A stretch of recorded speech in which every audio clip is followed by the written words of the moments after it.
mo kí gbogbo èèyàn tó máa padà wo ètò yìí. Mo rẹ́kọ̀dì fídíò yìí ni ṣùgbọ́n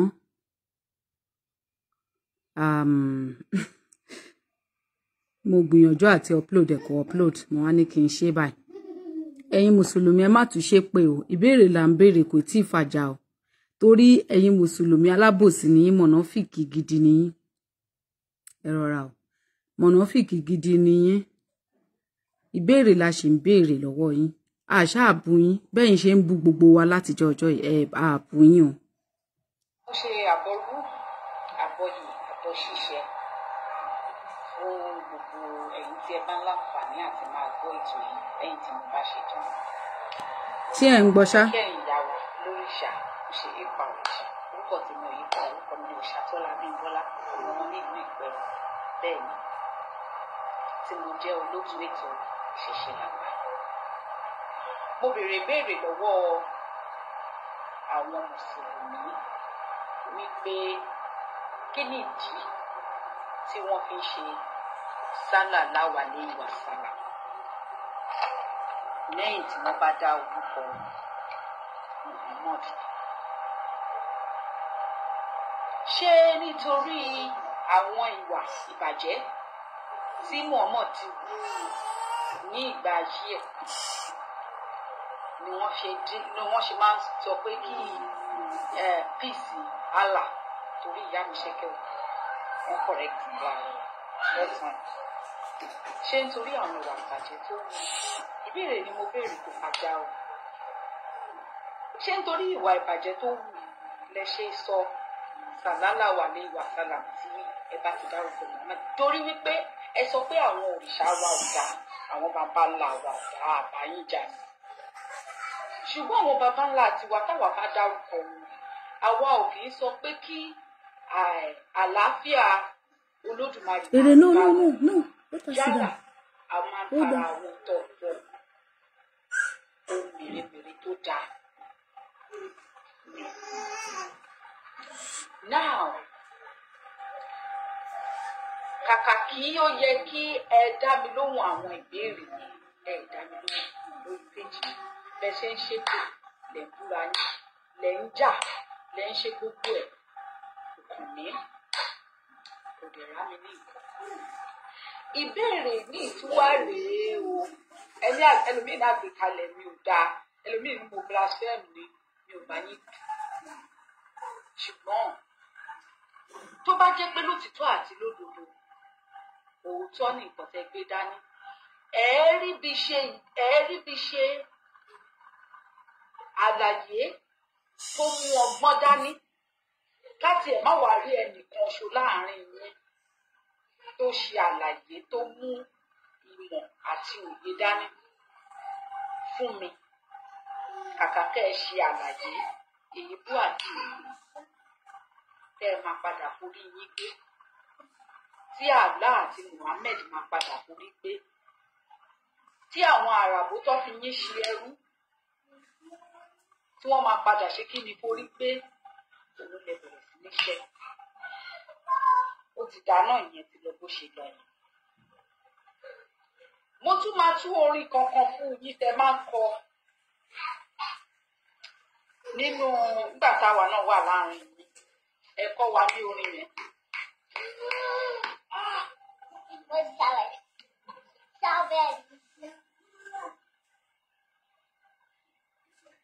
Ẹ kọ́ wa ní orin yẹn, kò sí bí orin lè lọ́kùnrin. Be careful, be careful. Ẹ kọ́ wa ní orin yẹn gbà á wà pẹ̀lú yín. Tèmi wà nínú ẹ̀sìn Islam. Bẹ́ẹ̀ lẹ́ẹ̀kẹta lẹ́lẹ́kẹ̀ẹ́ ní máa bọ̀ rẹ̀. Mọ̀nàfíkì àsọ́ọ̀lì túlétúlé bó ti ń wò mí bẹ́ẹ̀ ló rẹ̀rìn ló tún yín mú. Mọ̀nàfíkì ayé àti ọ̀run òun ni yín. Àwọn kan sọ pé bí mo ṣe múra ò dáa nítorí wípé mo rorò lórí ètò náà, eléyìí náà mo wọ ṣúgà, wípé mo dàbí pé mo ṣíralẹ̀, mo dàbí tó ń wọkọ̀, mo dàbí aṣẹ́wó tó kọ tẹ́ ẹ̀. Ní ìgbà ayé àwọn baba ńlá wa wọ́n máa ń rò máyà ni wọ́n wá fi ìpèlè ìmí inú wọn kì í fi ìpèlè sí. Ẹ̀yin náà wo eré àgbéléwò tó pọ̀ eré ìbílẹ̀ tó pọ̀ ẹ wò ó àjọ wò ni. Ẹ mọ̀dí tí ẹ̀yin olóṣùká tí ìmúra mi ṣe ń jẹ́ àjòjì sí yín nígbà tẹ́ ti kọ pé ọmọ káàárọ̀ òjìrì ẹ ti kọ́ lẹ̀ ẹ̀ kì í ṣe ọmọ káàárọ̀ òjìrì tó ẹ̀ mọ ìṣì ẹ̀ mọ báwọn bàbá ńlá yìí ṣe ń múra mọ́ bọ́ ṣe ń wé gèdè tí wọ́n máa lóòrùn máyà ìmí ni wọ́n á lo ìpèlè á tún lo kí ló ti ń porúkọ ìgbàmú tí wọ́n máa fi kíní yẹn sínú báyìí á so mọ́nú báyìí abẹ́ ti gbàgbé á ṣe bí ọ̀já ọpọlọ yóò padà pé mọ́tò wọn bẹ̀rẹ̀ ti pẹ́ nínú ẹ̀sìn àjòjì àti pé gọ́ọ̀sẹ̀ inú ẹ̀sìn àjòjì ló bí yín sí káá.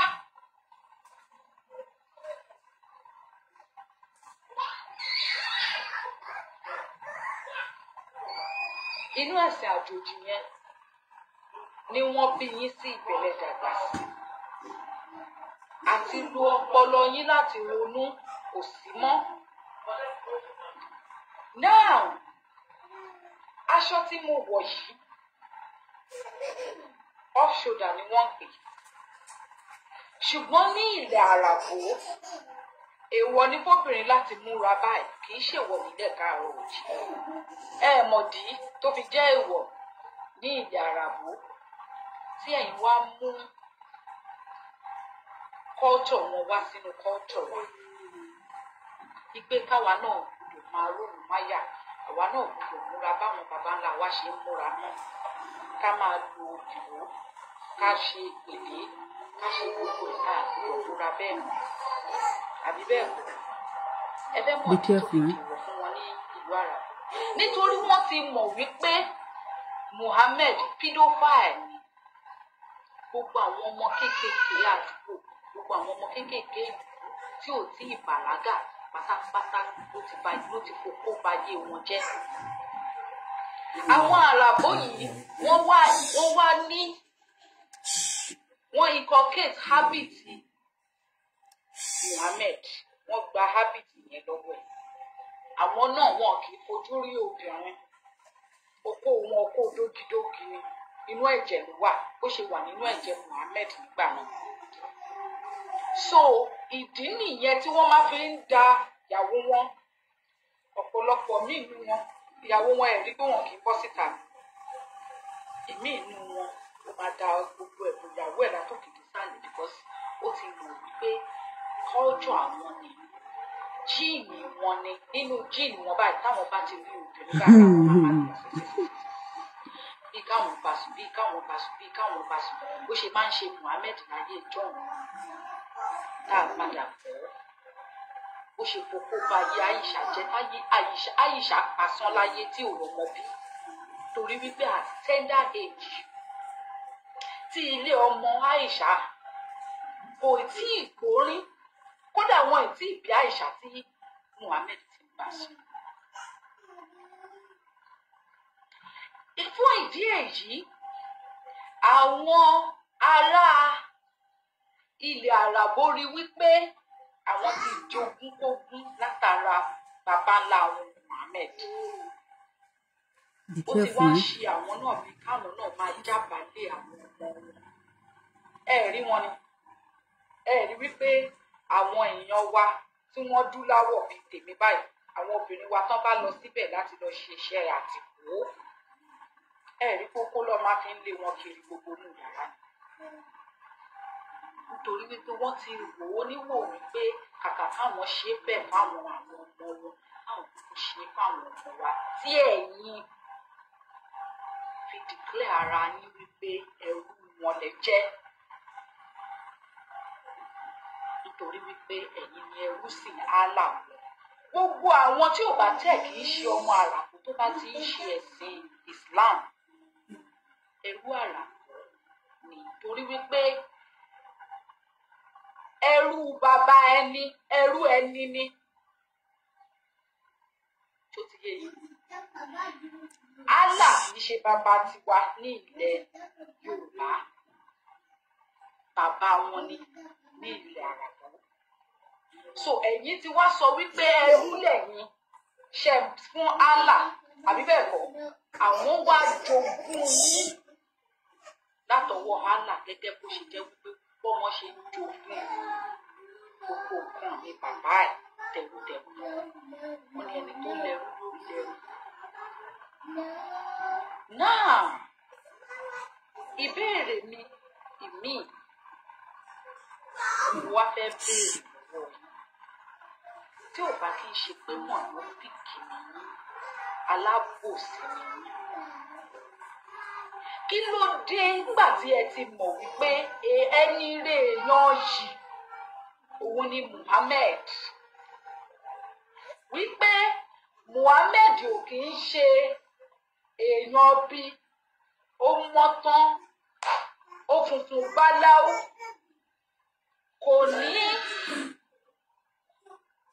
kò ní kíníkíní kan báyìí tí ò dáa tẹ̀lé condemn lára Muhammad. Ẹ jọ̀ọ́ jàre, ẹ̀yin obìnrin mùsùlùmí, kí ló dé tẹ́ ẹ lè fún àwọn ànàkùnmùlá yín ní ọmọ obìnrin yín tí ò tí ì bàlágà kan máa bá sọ̀rọ̀ bí Muhammad ṣiṣẹ́? Ẹ̀yin ọkùnrin tẹ́ ẹ jẹ́ mùsùlùmí, ọ̀pọ̀lọpọ̀ yín ti bímọ ọmọbìnrin tó Àìṣà lọ́jọ́ orí níjọ́ kìíní ohun àná. Ọ̀pọ̀lọpọ̀ yín sì máa tún bímọ ní ọjọ́ iwájú. Ẹ jọ̀ọ́ jàre, mélòó nínú yín tẹ́ ẹ̀ bá kí n ṣe monophic tí wọ́n máa fi koná nínú náà jáàná mọ̀? Bí Muhammad ṣe mú Àìṣà tó fokó ba yé ilé ọmọ ẹ̀ jẹ́, tó jopa tí ìyẹn ò rọ́mọ bí due to the fact that okó tó ju babaláku bàbá ẹ̀ lọ àti kókó ni wọ́n ti fi já ọmọ ọdún 9 tí reproductive organ ẹ̀ ilé ọmọ gan kò tiẹ̀ tí ì sí ilé ọmọ gan ń bẹ̀ débi tó gbọ́ ilé ọmọ máa ti grow tó máa gbórin tó máa gbó dáadáa láti chikinà láti lè withstand di okó dàbí kíni mọ̀ ni ó máa wọlé sínú ilé ọmọ Àìṣà. Ibi ilé ọmọ yẹn á máa tì í tó fi já ilé ọmọ yẹn láti kékeré. Ó bá yé ilé ọmọ Àìṣà jẹ́. Àìṣà máa pàṣẹ láyé kó máa rọ́mọ bí.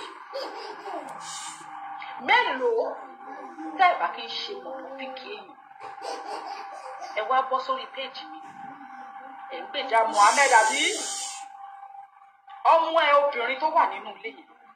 Ó ṣe fún àfà ẹ, kò fún ṣéìkì ẹ, kò fún mùkàndàmù ẹ, kò fún góòsù ẹ. Gbogbo àwọn ànàkùnlà ẹ pẹ á rí yín pẹ́. Ó ṣe pé fún.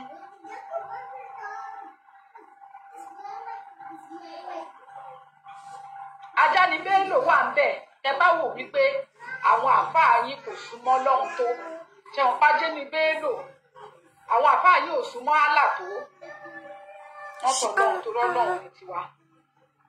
Tẹ bá wò wípé àwọn àfáà yín kéré níbi ká súnmọ́ Allah, Ajani Bello wà ń bẹ̀, ẹ ṣe mú ọmọ yín ọmọ ọdún 9, 8 kẹ mú sínú ilé Ajani Bello kó máa bá sùn.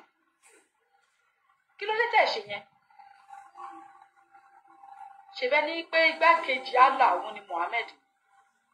Gbogbo ìwà tó wà lọ́wọ́ Muhammad pátápátá ó yẹ kí ẹ jogún ẹ̀ ládùúgbò pé tẹ́ ẹ̀ bá rí anything nínú nǹkan tí Muhammad ṣe. Ẹ̀yin obìnrin tẹ́ ẹ máa bo gbogbo ẹ̀, ẹ máa bora látòrí dé sàlẹ̀ tó máa há yín pa. Ẹ̀há àwọn bàbá ńlá wa ló wò bẹ́ẹ̀. Èdè Yorùbá lè dè ẹ̀há, kì í ṣe èdè tó ń pè nìyẹn ní ilẹ̀ ara. Àwọn bàbá ńlá wa ni wọ́n sọ àwọn obìnrin yín tí ẹ̀ ń da gbogbo ẹ̀ látòkè dé sàlẹ̀ pé wọ́n máa ti hà, ẹlẹ́hàá mà ní, ọkọ rẹ̀ máa hà, ọkọ rẹ̀ yóò hà ní. Ẹ mọ àwọn ọmọ ọlọ́mọ tẹ́ ń sọ wọ́n sí ìgbèkùn ayérayé. Kò sẹ́ni tó rójú wọn, kò sẹ́ni tó mọ̀ nǹkan tó bọ́n ṣe rí, kò sẹ́ni tó mọ bọ́n ṣe rí. Ọ̀pọ̀lọpọ̀ àwọn ẹlẹ́hà tẹ̀tẹ̀ ní àyè tẹ̀gẹ̀rẹ̀ very beautiful women ni wọ́n. Àwọn bàbá wa àtàwọn ìyá wa wọn kì í ayé tí wọn ò lè kó bàjẹ́ bí ayé Muhammed. Òye yìí ni ayé tí wọn ò bàjẹ́ bí ayé tí wọ́n ṣe bàjẹ́ ní ilẹ̀ àràbò tẹ́lọ́ ń forí dólẹ̀ sí. Bí ayé mi ṣe múra yìí ní ìsinyìí, bí àwọn ìyá ńlá wa, bàbá ńlá wa, àwọn bàbá wa, gbogbo wọn bá ṣe múra nígbà yẹn nìyẹn. Kò sẹ́nibọ̀dì tó kó ẹ̀gbérí sí ẹnìkan tó rorò tó ń lọ sọ́nà odò. Ní ìgbà tí wọ́n mú ẹ̀sìn wèrè yìí wá yìí ni wọ́n ń rèpù àwọn obìnrin wa lọ́nà odò. Torí wípé láyé àtijọ́ tó bá rèpù obìnrin kò tiẹ̀ sí ni. O ti mọrú ẹ̀ṣẹ̀ tó ṣe, o dẹ̀ ti mọrú ìdájọ́ tó wà fún. Ìbẹ̀rù wà òtìgbà tí wọ́n gbé yín dé ní gbogbo rádaràdà rọrùn ọ̀hún gbogbo ẹ̀ jálura wọn. Láyé bàjẹ́ látọwọ́ yín àti pé kò dẹ̀ ń ṣe pé nǹkan tí expect náà ni. Nǹkan tá expect nìyẹn torí wípé wọ́kìlù mọ̀ nìyí. Tẹ́ ẹ bá lọ báyẹn kì í lọ pẹ̀lú nǹkan rere. Ìbéèrè mi tún nìyẹn tó ti yé yín tó bá jẹ́ wípé ẹ nífẹ̀ẹ́ Muhammed bẹ́ẹ̀ ṣe sọ ẹ̀ẹ́dẹ̀ rí ẹ̀ṣẹ̀ Muhammed ẹ̀yàn kan mélòó nínú yín ló lè fi ọmọ yín ọmọ ọdún 8 9 ló lè fẹ́ fún ṣéèkì yín àbí kí ajá ní bẹ́ẹ̀lú óyá máa lọ bá wọn mú àwọn lórí represent Muhammed nínú ayé yín. Kí ló dé tẹ́ ṣe bẹ́ẹ̀? Tó o bá ti lè ṣe bẹ́ẹ̀, tó bá kú tán o deserve kan fi ẹ́ sínú iná jáàmù mọ́. Torá lábòsí mọ̀nà fìkì òun ni ẹ́. If you can condemn that one thing tó o lè ṣe fún ọmọ tó o bí nínú ara ẹ, kó lọ mú wọn sílẹ̀ fún ànàkùnmùlá ẹ àbí kánàkùnmùlá ẹ náà òun náà kí ọmọ tiẹ̀ kan lálápá ìyàká kó lọ mú fún ṣéèkì ńlá kan lọ́mọ tó jẹ́ pé ọmọ kékeré tí ò tíì bàlágà. Bí Muhammed náà ṣe payé ilé ayé ọmọ Aisha jẹ́ táìṣà padà pasán láyé kọ́mọ tiẹ̀ náà pasán nílé ayé. Tẹ́ bá ti lè ṣe bẹ́ẹ̀ bẹ́ẹ̀ màá ṣẹ̀ṣẹ̀ wá gbà wípé Mùsùlùmí tó dáa òun ni yín. Màá wá pàtẹ́wọ́ fún yín wípé àlìkìyámọ̀ yẹn èmi gan máa dúró sí ẹnu géètì dè yín. Bẹ́ẹ̀ ṣe wá ní rí àlìkìyámọ̀ yẹn wọ̀ kó máa ṣojú èmi àti Allah yín. Torí mo máa gbé ìjà yẹn rù bí ìgbà tó jẹ́ pé èmi ni mo nìjà ni. Torí wípé ẹni bí mi làájọ, ẹni tó bí mi làájọ, olórí ẹni làájọ. Nígbà tẹ́ dé náà là ń gbọ́ orí igbá orí àwọ̀ orí igbá tó bá máa fi bèrè orúkọ Saidi ṣé Yusuf Abdulwahab ẹrú hàlà bá ṣe bẹ̀rẹ̀ sí ní ìbọn ni. Ṣé ó ti yé yín? Ẹ dáhùn ìbéèrè. Kí ló dé ọmọ yín ọmọ ọdún 9 ló dé bẹ́ẹ̀ ni mo fi sílẹ̀ fún ṣéèkì kó jábàálẹ̀ kẹ́ fílẹ̀ fún kó máa fẹ́ bí aya kó máa bá sùn. If not, then there must be justice for Aisha. Ó ṣe àbọ̀rú àbọ̀. Ẹ tún ti ń ṣépè. Ẹ tún ti ń ṣépè ẹ̀yin ẹranko játijàti ẹrúkẹ́rú abilala lẹ́nu. Àwa ò ṣàpèrà wa lẹ́rú. Àwa ń ṣerú anybody. Ẹ̀yin náà lẹ́rú àràbò.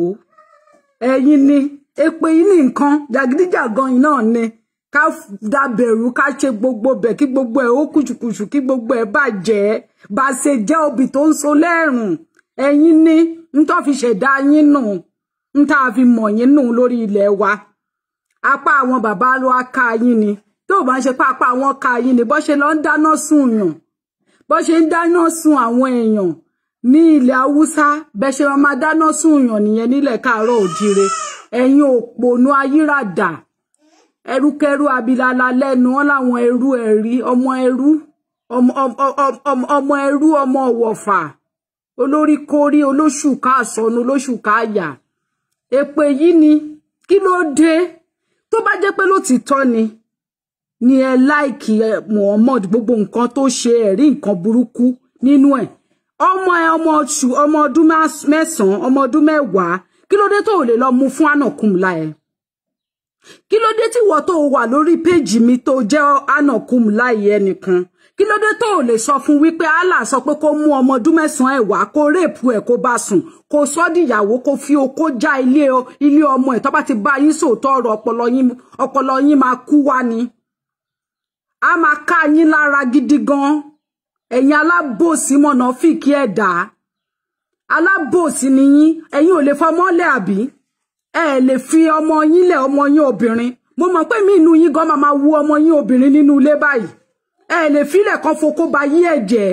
ṣùgbọ́n ẹ ò rí nǹkan kan nínú nǹkan tí Muhammed ṣe fún Aisha màá sọ̀rọ̀ sí lágbájá ṣomọ tó máa bá lẹ́nu ẹ fẹ́ wá sọ̀rọ̀ sí àwa ẹ̀yin ẹrúkẹ́rú abilala lẹ́nu wọ́n ń sọ̀rọ̀ àwọn èèyàn rẹ̀ ń sọ̀rọ̀ ẹrú sọ pé òun láìdíà ẹ̀yin ẹrú àràbò ẹ ti sọ pé ẹ lọ fira yín ṣẹrú fún another race ni àbá yín jiyàn sí ṣùgbọ́n àwa ta ní ilẹ̀ wa ta dẹ̀ dúró sí di nǹkan tí àwọn baba ńlá wa ń ṣe ẹrú kankan tó ti lọ fira ẹ̀ ṣe wọ̀fà ní ìlú bòmí kò ní right láti sọ̀rọ̀ sí àwa ta dilé mú kò ní right whatsoever láti sọ̀rọ̀ sí àwa tá àwa ò sọ̀rọ̀ sí àwọn baba ńlá wa ta dúró ti àwọn baba ńlá wa ta nífẹ̀ẹ́ wọn ẹ ti rò pé a máa gọ̀kú àbí ẹ ti rò pé a máa gọ̀kú àbí ẹ rò wípé a máa gọ̀kú ńgbà tẹ́ ẹ pè wá lẹ́rú ẹrú àti kékeré ta tẹ́ ń pè wá wípé ẹrú Ọlọ́run ni wá ẹrú Allah ni wá ńgbà tá wá dàgbà tá padà mọ̀ pa kì í ṣẹrú ẹ rò pé a máa gọ̀ bí tiyín a máa gọ̀ pa àbí bẹ́ẹ̀ kọ́ ta wá ń béèrè àwọn ìbéèrè ó wá jọjọ́ orí yín lọ ẹ̀ lè dáhùn kí ṣéèkì yín kan dìde kó bọ́ síta lọ́jọ́ tòní wípé bóyá bí Muhammed ṣe fi okó ba ilé ayé ọmọ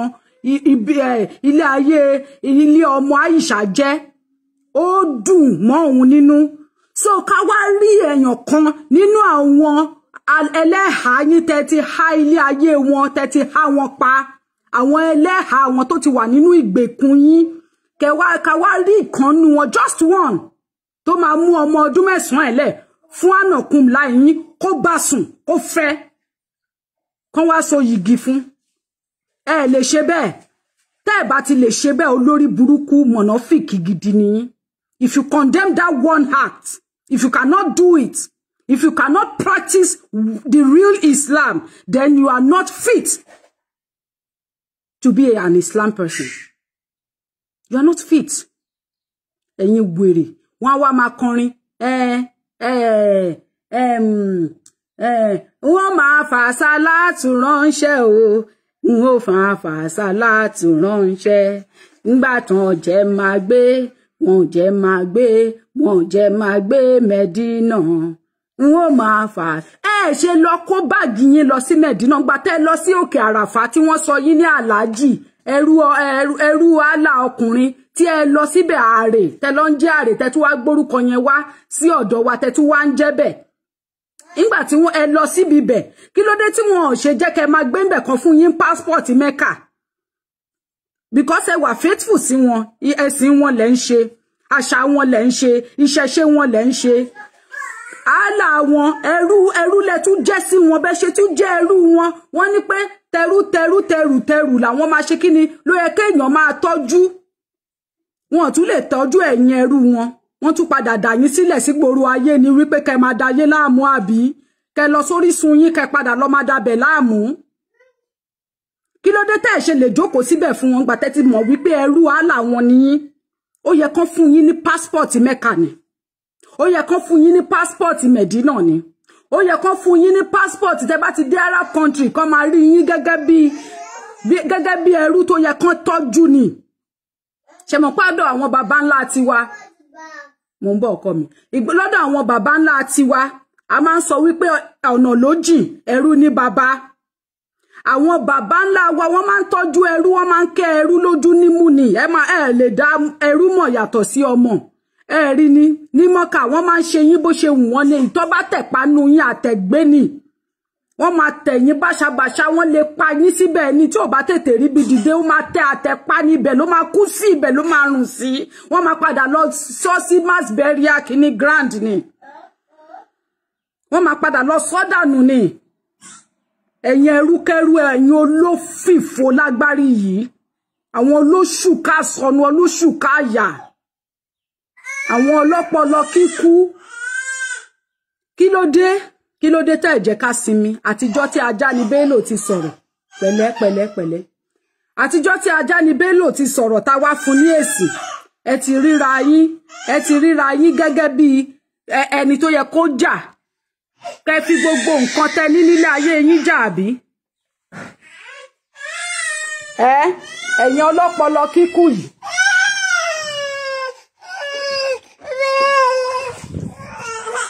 ẹ̀yin ẹni bí tí ń pọnmọ́ reléèwẹ̀ ẹ̀yin ń pọnmọ́ tí yín reléèwẹ̀ ẹ wá ń sọ wípé bí Muhammed ṣe fún Aisha òun ni the best ẹni bí tí ń pọnmọ́ reléèwẹ̀ bí Muhammed ṣe fún Aisha òun ni the best àbí ẹ̀yin olóoru lórí ẹ̀yin akóṣìbérò àtìgbà tẹ́ ti dé náà àti lè ṣe dáadáa lórí ilẹ̀ wa mọ́ a lè yọ fanda lórí ilẹ̀ wa mọ́ ibi tẹ́ bá dé bá ìwọ̀kìlú mọ̀ níyín kí gbogbo ẹ̀ bàjẹ́ kí gbogbo ẹ̀ dàrú kó dòfìfo àwọn tó nílẹ̀ kẹ́ lé wọn pa ẹ̀ sì lè lé wa lọ ẹ máa ìjọ kan ẹ máa padà ẹ̀ tí ìmọ̀nà tó yá fún yín ẹ máa padà lọ sí Mọ́kà yín yẹn ẹ máa sọ fún wọn wípé wọ́n gbọ́dọ̀ háàdì ẹ̀ mọ́lọ̀ wípé tẹ́ bá ti jọ̀wọ́ ara yín àti ẹrú wọn kọ́ máa fún yín ní passport wọn ẹ padà lọ máa ja ogun jihad yẹn ní Mọ́kà ogun jihad yẹn ẹ máa padà lọ jà ní Mọ́kà ni Mọ́kà yẹn lẹ máa ti lọ ja ogun jihad ẹ mọ̀nà tó yá ni torí ibẹ̀ gangan ló ti ń fi ẹ̀tọ́ yín dùn yín ibẹ̀ gangan ni wọ́n ti ń fi ẹ̀tọ́ yín dùn yín ibẹ̀ gangan ló ti ń fẹ̀tọ́ yín dùn yín nígbà tẹ́ padà juwọ́ jùsẹ̀ fún Allah wọ́n padà rí yín àṣẹ ẹni tó yẹ kí wọ́n fún yín ní passport ilẹ̀ wọn ṣó ti yé yín ẹ tún fira yín ṣe ìwọ̀fà ẹ fira yín ṣe ẹrú fún wọn padà rí yín àṣẹ ẹni tó wọ̀ tí ẹni tó yẹ kán ṣe passport fún tó yẹ kán sọ fún yín wípé ẹ ti ní right ìgbà tẹ́ ti wá claim wípé ẹrú ni yín ní ilẹ̀ wọn fún Allah tí wọn àìwá ní right láti ṣe kíni láti máa gbé ń bẹ̀ láti máa jẹ ń bẹ̀ láti máa mú ń bẹ̀ láti ní passport ó yẹ kẹ́ ní right tí ọmọ onílùú ní níbẹ̀ ni báwo ni ò ṣe ní dàbí rubbish létí yín òtítọ́ ọ̀rọ̀ báyìí ìsọkúsọ ni ló máa ń dàbí létí ẹni tí ò bá ti fẹ́ gbọ́ ó yẹ kó fún yín ní passport kò yẹ kó jẹ́ pé orí ilẹ̀ wa lẹ ti máa wá dà wá láàmú ó yẹ kẹ́ lọ claim right yín lórí ilẹ̀ wọn because ọmọ ọ̀yá ni yín nínú ẹ̀sìn ọmọ ọ̀yá ni yín nínú ẹ̀sìn you so much love whatever that has to do with them you want to be like them you speak like them in fact ẹ ti declare fún wọn wípé èdè wọn nìkan ló lè wọ àlùjọ náà ẹ ti declare fún wọn ìwọ tó ń ju redhead yẹn ayé ẹ máa padà pasán ni ìbànújẹ́ máa gorí ìbànújẹ́ fún ẹ o ò ní ṣe oríire tọmọtọmọ báyìí ní ayé ẹ máa ojoojúmọ́ báyìí ní ìbànújẹ́ máa wọlé fún ẹ bá mi máa ju love and like torí wọn mọ ṣàìdá wọn máa bẹ̀rẹ̀ sí ní flag ni àwọn olórí burúkú àwọn olófìfo alágbárí òfìfo olóṣùkà wèrè ẹlẹ́rù ìyà lórí aṣòṣùkà má rẹrù táwọn bàbá wa bá ṣu òṣùká sórí ìsídà wọ́n fẹ́ lọ sódò àbí wọ́n fẹ́ gbé nǹkan lé orí yẹn ni kó má bàa wọ̀ wọ́n látàrí ẹ̀yin wá ń gbé òṣùká òfò ẹgbẹ́ culture oní culture ẹ wá ń ṣe pàápàá bí ìgbà tẹ́ ń ṣe pàápàá lójú ara yín ẹ ń ṣe bí ìgbà tẹ́ ń ṣe pàápàá lójú ara yín ẹ̀yin ọlọ́pọlọ jíjò ẹ̀yin aláyé bàjẹ́ ẹrúkẹrú ẹrú sìn àlà ẹrú sìn àràbò ṣé kí n ṣe òótọ́ ọ̀rọ̀ ni ṣé ẹ̀sìn ìṣẹ̀ṣe ni àbí wọ́n sọ fún yín wípé ní ilẹ̀ káàárọ̀ òjíire kí ló ti ń porúkọ ẹ̀ Quran ni wọ́n fi tẹ dìbí bẹ̀dọ̀ wọ́n sọ fún yín pa ọmọ Muhammadu rí àbí ibi tí ẹ ti wá rí wípé Quran ni wọ́n fi tẹ ibẹ̀dọ̀ Muhammad ló tọ́ ibẹ̀dọ̀ fún wọn kí ló dé tí wọ́n fún yín passport tẹ́ bá lọ síbẹ̀ kí ló dé tó jẹ́ pé owó lẹ fi ń lọ láti lọ síbẹ̀ owó lẹ fi ń ṣe gbogbo nǹkan kí ló dé ẹ̀yin akúrí àtòkò wá balẹ̀ jẹ́ ọmọ akóṣìbérò ọmọ ẹ̀yin akóṣìbérò ọmọ àtòkò wá balẹ̀ jẹ́ ẹ̀yin akótilétà ọmọ òṣì yìí ẹ wá ń lọ síbẹ̀ lọ́dọọdún ẹ lọ máa forí dólẹ̀ ńbẹ̀ ilẹ̀ tí yín ò mọ́ tó ilẹ̀ tí wọ́n ló mọ́ jù níbi tó torí yín kú dé ẹ̀dẹ̀ lè béèrè lọ́wọ́ ara yín àtijọ́ tẹ́ ti ń lọ síbẹ̀ kí ló dé tí wọn ò ṣe sọ pé o ti wálẹ̀ mẹ́wàá kò nídìí kó máa dẹ̀ fowó wá mọ́ máa wá lọ́fẹ̀ẹ́ àti lófò rọra o má ṣe ra ilé ṣe ń bẹ̀ yẹn kí ló dé tí wọn ò fi sọ pé o ti wálẹ̀ mẹ́wàá má dẹ̀ fowó wá mọ́ ọ̀fẹ́ nígbàlà má bọ̀ níbẹ̀ àbí kọ́ tẹ́ lọ síbẹ̀ kí wọ́n fún ẹ ní passport wọn ò lè fún yín wọ́n máa padà dà yín padà síta ní ẹ̀yin ọmọ òfò ẹ̀yin ọmọ ọ̀rọ̀lẹ́ ayé ẹ̀yin ọmọ wàlẹ̀ àṣírí táyé yín tí ó wùyàn kí ló dé tí wọ́n ṣe fún yín passport ilẹ̀ Mẹ́kà ṣe bẹ́ẹ̀ ti juwọ́ jùsẹ̀ fún Allah ni nígbà tẹ́ juwọ́ jùsẹ̀ fún Allah tán wọ́n tún sì dà yín síta ìgboro ayé ni wípé ilẹ̀ yín yẹn ni kẹ́ lọ máa dààmú láàmú kí ló tẹ̀lé lọ protest ní Mọ́kà pé because you are a bona fide Muslim you have right to their passport kí ló dé tẹ̀ lọ ṣe bẹ́ẹ̀ kí ló dé ṣe jókòó sórí ibi tí wọ́n fi ifá tẹ̀dó kí ló dé tí wọ́n ṣe jókòó tẹ̀ ń dà wá láàmú lórí ilẹ̀ wa ẹ̀yin ẹrúkẹ́rú abilala lẹ́nu abo òṣùká lórí onírùngbọ̀n yẹwúkẹ́ alákẹ́ ewúrẹ́ jẹlẹ́jẹlẹ́ àgùntàn jẹmọ̀jẹmọ̀ aláàmù tí ń jẹlẹ́bàá ògiri kí ló dé kí ló dé kí ló dé ẹlẹ́bọ ni wá elétùtù ni wá ẹ béèrè lọ́wọ́ ara yín gbogbo bí tẹ́ ẹ sọ wípé ẹ ti wá láti ilẹ̀ Yorùbá níbo ni wọ́n fi ẹbọ tẹ̀bẹ̀dọ̀ ọlọ́pọlọ kíkú ibo ni wọ́n fi ẹbọ tẹ̀bẹ̀dọ̀ ẹbọ ókè wọ́n fi ẹbọ tẹ mọ́kàdó kí ló dé tó ṣe gbàbẹ̀ lọ kí ló dé tí ò ṣe gbàbẹ̀ lọ wọ́n sọ fún ẹ pé Muhammed ló tẹ̀lé Yorùbá dó àbí Ògún Ọya Èṣù Ọbàtálá Ọ̀ṣun gbogbo ẹ̀yin tẹ́ pera yín ní Mùsùlùmí olóṣùká lórí ní ilẹ̀ Yorùbá ẹ máa padà wọnú náà jahannama ni nítorí orí ilẹ̀ ẹlẹ́bọlẹ̀ ń tẹ̀ kọjá lójoojúmọ́ ní gbogbo ilẹ̀kílẹ̀ ní ilẹ̀ káàárọ̀ òjìrè mi ò tí ì rí ijọ́ tí wọn ò ní rúbọ tí wọn ò ní ṣètùtù tí wọn ò ní rúbọ tí wọn ò ní dáfá tí wọn ò ní bọ òrìṣà níbẹ̀ tó bá ti ń tẹ ilẹ̀ yẹn mọ́lẹ̀ ó ti ṣẹ̀ sí Allah ó máa wọná gbẹ̀yìn ni ó máa padà wọná wọ́n máa fi ẹ́ ṣe igi tó máa fi kóná ni nítorí wípé ilẹ̀ Mọ́kà ni ilẹ̀ mímọ́ òun ni ilẹ̀ alápọ̀nlé yín ibẹ̀ ni ẹsẹ̀ yẹ kó máa tẹ̀ gẹ́gẹ́ bí ilẹ̀ mímọ́ tó ti jupájusẹ̀ fún so for you to be continue láti máa tẹ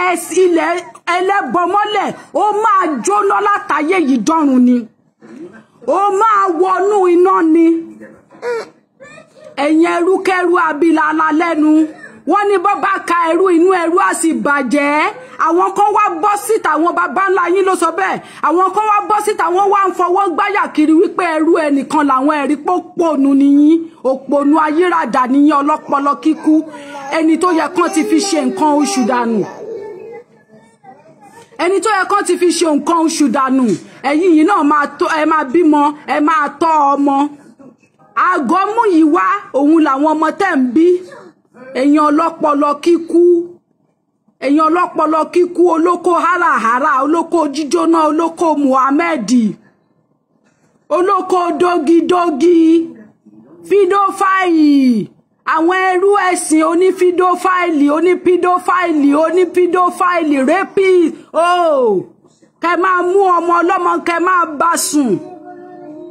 Torí ẹ̀ lẹ ṣe lè withstand wípé apá mi wà ń ta àwọn ọmọ wóbè, àwọn ọmọ wà ní àṣírí.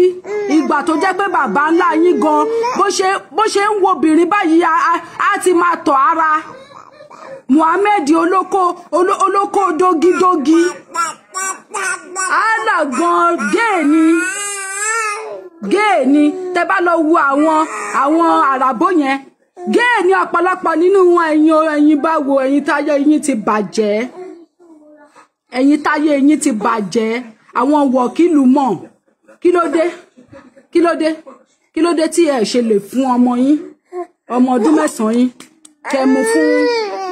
kẹ́ mú fún ànábì yín, àbí kẹ́ lọ mú fún anakum láìrí kó máa bá sùn. That is not your own, it's your sister's own. Tàbúrò ẹni lọ múlẹ̀. Ṣó lè gbà ẹ́? Kẹ́ mú ọmọ yín ọmọ ọdún 9, ẹ dáhùn ìbéèrè. Àwọn ọlọ́pọlọ kíkú, ayé ìgbà tí wọn kì í béèrè lọ́wọ́ yín lẹ máa ṣe bí. Ṣé bẹ́ẹ̀ ẹnu yín ò dá ni? Ẹ lè sọ̀rọ̀. Ìsọ̀rọ̀ ní gbèsì. Ìsọ̀rọ̀ báyìí òun ní gbèsì. Ẹlẹ́nu yín gbọ́rọ̀, ẹlẹ́nu kátàkátà, ẹlẹ́nu òfò ni yín. Ẹlẹ́nu òfò ni yín. Ẹni tó fẹ́ gbọ́rọ̀ ni ọmọ òfò, òun ló méjì ìyá ẹ̀ gbọ́rọ̀. Ọmọ òfò ni yín, ẹ máa méjì etí Muhammed àti etí Allah àti etí àràbò. Gbogbo wọn lẹ máa méjì wọn gbọ́rọ̀. Ẹ̀yin ẹrúkẹ́rú abilala lẹ́nu, ìwọ̀fà kíwọ̀fà, abirùngbọ̀n òṣì lágbọ̀n bí ìtàlàkẹ́, ewúrẹ́ he-goat. Ẹ continue. Ẹ tún sọ mí ká tún jù mí fún yín. Ẹ̀yin sọ òkò. Ẹ mọ̀ wípé ìdàrọ̀ ń bẹ níbì kan. Ìdàrọ̀ ni bàbá òkò ògúlùtù burúkú wà ń bẹ. Yorùbá ló lọ̀rọ̀, Yorùbá ló láṣà, Yorùbá ló níṣe. Ṣé rò wípé àwọn ará àràbò wọn ní ọ̀rọ̀ lẹ́nu tó wà ní? Àwa ọmọ káàárọ̀ òjíire la ní ọ̀rọ̀. When you don't even know what it takes to be a Yoruba person, because if you do, you will not insult your heritage. Nígbà téèyàn bá ti lọ ṣi ẹrú fún another race, what do you expect? What do you expect? What do you expect? Tẹ́ bá ti lọ ṣi ẹrú fún ẹlòmíì, irú yín ló máa sọ pé ìyá òun ò dá mọ́, bàbá òun ò dá mọ́, bàbá òun bàbá ló máa padà. Tí ogun bá ṣẹlẹ̀ lẹ́ni mo ti ní máa béèrè yẹn lọ́wọ́ yín ó jàyè. Ẹ̀yin ẹrúkẹ́rú abilala lẹ́nu. Màá ṣe fídíò yẹn fún yín nọ́tọ̀. Màá ṣe fídíò yẹn fún kẹ́ wá dáhùn. Ẹ̀yin ọlọ́pọlọ kíkú, ọlọ́pọlọ jíjò. Gbogbo èyí tó yẹ ká fi lọ́pọlọ lẹ ti wé òṣùká sí. Gbogbo èyí tó yẹ káwọn obìnrin yìí fi lọ́pọlọ lẹ ti dà lámọ̀rí wọn látòkèdè sàlẹ̀. Lẹ ti fi wọn, lẹ ti há wọn. Ẹ ti há wọn. Gbogbo èyí tó yẹ kán fi lọ́pọlọ bí ọmọ káàárọ̀ òjíire tó yẹ kán fi protect ara wọn, ẹ ti há wọn, ẹ ti há agbárí orí wọn. Ẹni tí ò mẹni tó ń sọ̀rọ̀ nínú ẹ̀kú, ṣó lè sọ̀rọ̀ ni? Ṣó lè ronú ni? Ṣó lè ronú way forward fún ilé ayé ẹ̀ ni? Ẹ̀yin ẹ̀yin pedophile rapist yìí.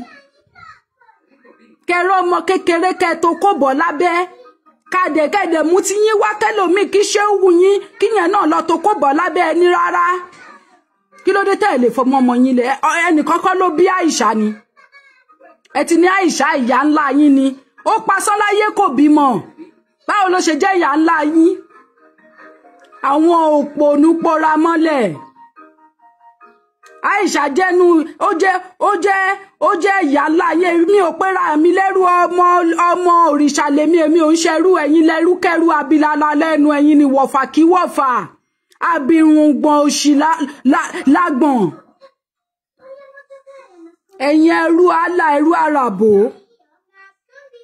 Kí ló dé tẹ́ lè gbọ́mọ lẹ̀ kan lọ rape ẹ̀? Kí ló dé tẹ́ lè gbọ́mọ yín lẹ̀ kan bá sùn? Kẹ́ fẹ́ fún àfáà yín, sheik yín. Kí ló dé? Kí ló dé tẹ́ lè gbé ọmọ yín ọmọ ọdún 9 lẹ̀? Ẹ lè gbé lẹ̀ àbí? Ẹ lè gbé lẹ̀. Ẹ lè gbé lẹ̀. Dẹnu lórí burúkú ni Muhammed. Tẹ́ bá ti lè mú ọmọ ọdún 9 lẹ̀ kí àfáà yín bá sùn kó fẹ́ kó so yìgì fún kó gbé wọnú yàrá kó máa ṣe lọ́kọ láyà pẹ̀lú ẹ̀. Olófò ni yín, mọ̀nàfíìkì olóṣùkà. Òun ni yín, alábòsí alábòpa. Tẹ́ bá ti lè ṣe bẹ́ẹ̀, olórí burúkú ni yín. Èèyàn bí tó yẹ kán sá fún ni yín. Ó yẹ kán sá fún yín. Kán rí yín tẹ́ ń bọ̀ báyìí kán lùgbẹ́. Tó bá rí yín, tó bá rí ejò, kán jẹ́ kí ejò àbí kìnìún kó máa lọ tiẹ̀ kán mú yín kí wọ́n pa yín nípakúpa ìpa ẹran. Ẹ̀yin pedophile family, pedophile country people, pedophile Arabo people, pedophile religion people. Ẹ lè ìkà ò jẹ́ ṣe tiẹ̀ bẹ́ẹ̀. Tẹnitẹni tàkísà ń ta àtàn. Ìyá ńlá yín ni Aisha òpònú. Òbí wọ́n sọ fún ẹ pé ó bímọ. Wọ́n sọ fún ẹ pé Aisha bímọ. Muhammed ò jẹ́ kí Aisha rí bí róyún ní láyé ẹ̀ débi tó máa bímọ. Gbogbo kókó ọmú Aisha òun ni Muhammed tẹ̀ fọ́ kó tó di pé ọmú gan gbérí. Ọmọ ọdún 9 ṣó ti ní ọmú. Ẹ̀yin ọlọ́pọlọ kíkú olóko jàbàlà bíi ti oko Muhammed olóko ẹṣin olóko dógidógi ẹlẹ́pọ̀n blue Muhammed ọkọ ìyàwó ẹlẹ́pọ̀n blue ẹlẹ́pọ̀n jíjò Abudulayi ẹlẹ́pọ̀n jíjò ogun yan kò lọ ọbẹ̀ pẹ̀lú pátá rẹ̀ gígan ó fún wọn táwọn pẹ̀lú ẹlẹ́pọ̀n jíjò nìyí ẹni òfò ẹni àdánù ẹni òfò ẹni ẹlẹ́yà ẹ̀yin olórí burúkú ẹ tún sọ̀rọ̀ kẹtú gbèsì ẹ gbèsì ẹ̀yin ń sọ̀kò sórí òrùlé ẹ rò pé onílé ti kú ni onílé òkú tónílé bá wá sọ̀rọ̀ tán kò wá ní ara yín ò wá ní gbà á àbí bẹ́ẹ̀ kọ́ ara yín ò ní gbà á dàbí ìgbà tí wọ́n dáná iná kí ló ti ń porúkọ ẹ̀ tẹ́ ń pè iná jánàmọ̀ yẹn orí yín ló ti máa jó ìwọ tó wà pẹ̀lú senses ẹ ọlọ́pọlọ kíkú mú ọmọ ẹ ọmọ ọdún 9 mú fún ṣéèkì ẹ rí wọn pẹ́ tẹ́ ṣe máa rí wọn pẹ́ ni wípé kẹ́ mú àwọn ọmọ yín kẹ́ mú fún wọn kó fi máa túnra ṣe ọmọ yín bẹ́ẹ̀ ni ó ní láti jẹ́ pé ó tọ́ súná bẹ́ẹ̀ ni bàbá mi Oyèlẹ́yẹ ó tọ́ súná láti bá ọmọ ọdún 9 sùn nìyẹn so therefore ó yẹ kí wọ́n mú ọmọ wọn ọmọ ọdún 9 tí wọ́n bá ti lè ṣe bẹ́ẹ̀ olórí burúkú nìyí olórí burúkú olófò ìkà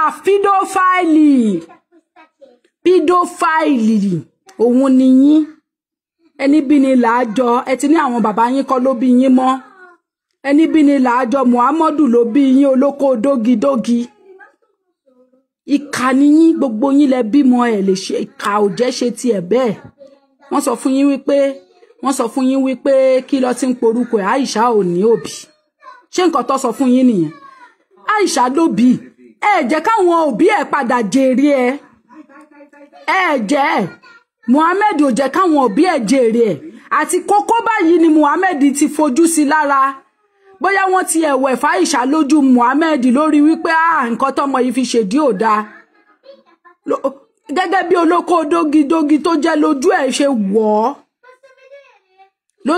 wọ̀ ìwọ ìmáàmù wèrè yìí tó wà ń bí yìí kí ló dé tó ṣe sọ pé káwọn ọmọ ẹ̀ àwọn ọmọléèkéwù ẹ̀ kó mú wọn wọnú yàrá kó bá sùn kán ní báwo tata ló fi jọ wà ní Muhammed ni kọ́ wá máa sọ ánàkùn láì tẹ̀lé ẹ lẹ́yìn kan tún máa fáfẹ́fẹ́ sí ẹ lórí tó bá ti lè ṣe bẹ́ẹ̀ ó máa jóná kú ni toró ò ṣe nǹkan tí Islam sọ gangan nǹkan tí Islam sọ ni wípé kẹ́ bọ́mọ ọdún 9 sùn. Nǹkan tí Islam sọ òun ni Muhammad ṣe, òfin tó fi ilẹ̀ fún yín ni wípé ọmọ ọdún 9 òun ni kẹ́ lọ bá sùn. Tó bá ti lè fi ọmọ ẹ sílẹ̀, tó bá ti lè fi ọmọ ẹ sílẹ̀ kí wọ́n togi sí lábẹ́, kí mo anakum láẹyẹ kó togi sí lábẹ́, then ó deserve kó lọ jóná nínú iná jahannamọ̀. Nínú iná jahannamọ̀. Àwọn wèrè, àwọn ọlọ́pọlọ jíjóná, tẹ́ bá ti ń sọ̀rọ̀ ìsọ̀rọ̀ ní gbèsì. Àtún ní béèrè mi tá máa béèrè lọ́wọ́ yín. Ẹni tó bá ti wá bọ́ síta wá sọ reason tí ó ṣe tọ́ súná tí Muhammad ṣe fi oko balẹ̀ ayé ilé ọmọ Aisha jẹ́, kóhun náà wá ṣe practice ẹ̀ pẹ̀lú ọmọ ẹ̀. Ìgbà yẹn la máa tó mọ̀ wípé ẹlẹ́sìn ire ni yín. Ẹ ń ṣe ẹ̀sìn yẹn, ẹ dẹ̀ ń fàlámọ̀ rí yín ha. Ẹ ń ṣe tọkàntọkàn ni. Irú yín tẹ́ bá ti lè ṣe bẹ́ẹ̀, tẹ́ bá kú tán bá yá Muhammad yẹ tó bá ń pé Muhammad jẹ́ Muhammad tó dání. Ó máa dúró dè yín níwájú kí ló ti ń porúkọ ẹ̀ ní àlùjọ́nà. Ẹnu ọ̀nà ló ti máa dúró dè yín. Fóònù tẹ́ fi ń pè mí ni mo fi wà live, mi ò lè gbé. Ẹnu ọ̀nà àlùjọ́nà ni Muhammad ti máa dúró dè yín. Tó bá jẹ́ wípé aṣíwájú rere ni bẹ́ẹ̀ ṣe sọ. Ẹ̀yin olókójàbàlà, ẹlẹ́sìn kẹsìn, ẹrúkẹrú abilala lẹ́nu, gbogbo àgbáyé ayé ni ẹ ò jẹ́ kán sinmi, ẹ̀yin gan ò ní sinmi. Ẹ ní sinmi, ẹ máa sákú ni. Ẹ máa sákú ni. Ẹ continue. Ẹ tún ṣe mí. Ẹ dáhùn àwọn ìbéèrè yìí. Ẹ dáhùn gbogbo ìbéèrè tí everybody ti ń bi yín. Ẹ ní lè dáhùn. Èébú ni. Èpè ní pura. Àwọn baba ńlá wa ń ṣolóko dógidógi. Wọ́n máa ń rorò máyà ni. Àwọn obìnrin wa máa ń rorò máyà ni. Inú ìró yẹn ló máa ti rí wípé yes. Inú ìró yẹn ló máa ti rí wípé ọmú eléyìí dúró. Ọmọge ni omidan ni, ọ̀sẹ̀rẹ̀ omidan ni. Wọ́n ọ̀dẹ̀ ẹ́bà tó gí fún rí. Inú ìró yẹn ló ti máa rí wípé adélébọ̀ léléyìí tó máa ti rí ọmú ẹ̀ tó máa ti dà wálẹ̀ pé léyìí ti bímọ. Ìyá èèyàn léléyìí. Wọ́n ẹ̀fà ara wọn ò gbé fúkẹ́rí ṣùgbọ́n Muhammad kó má tí rí ọmọbìnrin ni. Kó rí ọmọbìnrin tán bí lẹ́ni ó ti gbẹ́sẹ̀ lé òun máa fẹ́ ni. Àwọn olóko jàbàlà. Olóko no control. Onírùngbọ̀n yẹ̀úkẹ́ bí ìtàlàkẹ́. Àwọn wèrè. Ọjọ́ wèrè torítorí aṣoṣù ká má rẹrù ẹlẹ́rù ìyà. Ẹlẹ́rù àbòsí. Onímọ̀nà fìkì ìsọnù. Túlé ẹ̀gbọ́ wọ́n ti níbi tẹ́ bá dé báyẹn máa tú gbogbo bẹ̀ ni. Ẹ sì lè túlẹ̀ káàárọ̀ òjìrè. Ẹ máa padà láti lọ bèrè ẹ̀tọ́ yín lọ́wọ́ àwọn ọ̀gá yín ni. Tí wọ́n jẹ́ àràbò, ẹ máa padà láti lọ bèrè ẹ̀tọ́ yín lọ́wọ́ wọn ni. Ẹ̀tọ́ yín wà lọ́wọ́ wọn. Ẹ ní kí wọ́n fún yín ní passport yín. Ẹ̀tọ́ yín ni. Kẹ́ ní passport Mẹ́kà. Tẹ́ ẹ bá ti ní passport Mẹ́kà di ta ṣe ń sọ̀rọ̀ yìí. Ẹ wá mọ nǹkan tẹ́ ẹ gbà mọ́ nìyẹn. Tẹ́ ẹ bá ti ní passport Mẹ́kà. Then that means you are not a Muslim. Because ibi tẹ́ ẹ jókòó sí tẹ́ ẹ tẹ̀dó sí yẹn. Ilẹ̀ ẹlẹ́bọ ni. So ta láti pé nínú ayé yìí ẹ gbọ́dọ̀ ní passport Mẹ́kà tán bá ti lè fún yín. Ibẹ̀ lẹ ti máa mọ̀ pé you are worthless to them and useless. You are just a conquered ignorant fool. That is what you are. Èmi ò rí sọ jù báyìí lọ. Ẹ tún sọ bring it on. A ṣe bẹ̀rẹ̀ ni. Tó bá yá wọn máa ní blasphemy àwọn ọlọ́pọlọ kíkú.